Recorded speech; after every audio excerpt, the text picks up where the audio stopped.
This man doesn't kill people. He makes them kill themselves. No weapons, no rage, no mercy.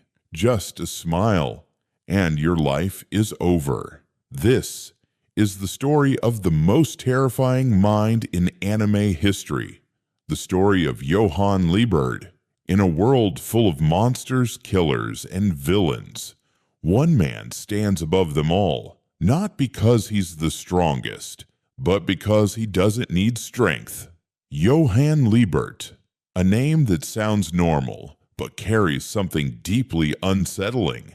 Because the scariest thing about Johan is not what he does, it's what he makes others do. Johan wasn't born screaming or violent. He didn't show anger. He didn't lash out. As a child, he was perfect, calm, intelligent, beautiful. The kind of child anyone would trust instantly, but behind those eyes, there was something missing, something human. No fear, no guilt, no empathy, just silence. A quiet emptiness that no one noticed until it was too late. Johan's childhood was not normal. He grew up surrounded by darkness in a place designed to break children. Kinderheim 511, a facility where emotions were erased, where identity was stripped away, where children were turned into tools, into weapons. Most children who went there lost themselves. But Johan didn't just survive it. He understood it. He adapted to it. And then he became something far worse than anything that place could ever create. Because Johan didn't just lose his humanity. He rejected it. You see, Johan doesn't control people with fear. He doesn't need to. He understands them. He listens carefully, not to what they say, but to what they hide, their pain, their regrets, their loneliness, and then he uses it. A broken person doesn't need force. They just need a reason, a small push in the right direction. And Johan is very good at pushing. He doesn't shout. He doesn't threaten. He whispers, soft words, calm voice, but those words carry weight, because somehow he always says exactly what you needed to hear to fall apart. Imagine talking to someone and slowly realizing they're not trying to hurt you. They're trying to make you destroy yourself. That's Johan. He doesn't kill. He creates the conditions where people choose death on their own. And the most terrifying part, they don't even realize it. To them, it feels like their own decision, their own thoughts, their own ending. Johan turns good people into monsters. He turns victims into willing participants. He plants ideas so deeply that they grow into actions. And once it starts, there's no stopping it, because you can't fight something that feels like it came from within you. Johan doesn't enjoy killing.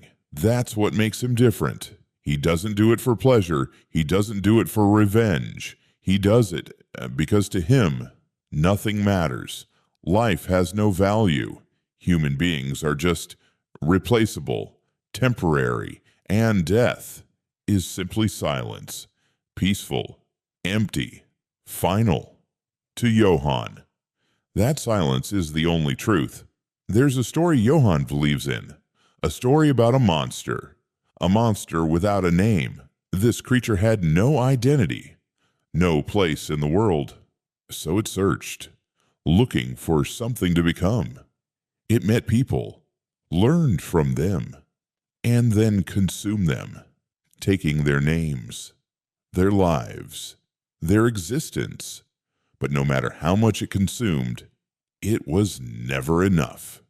Because in the end, it was still empty, still nothing.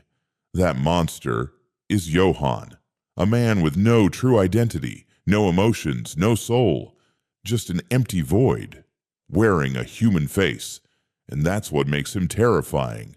Other villains want something: power, control, revenge.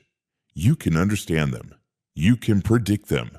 But Johan wants nothing. No goals, no desires, no limits. And how do you stop someone who has nothing to lose and nothing to gain? You can't reason with him.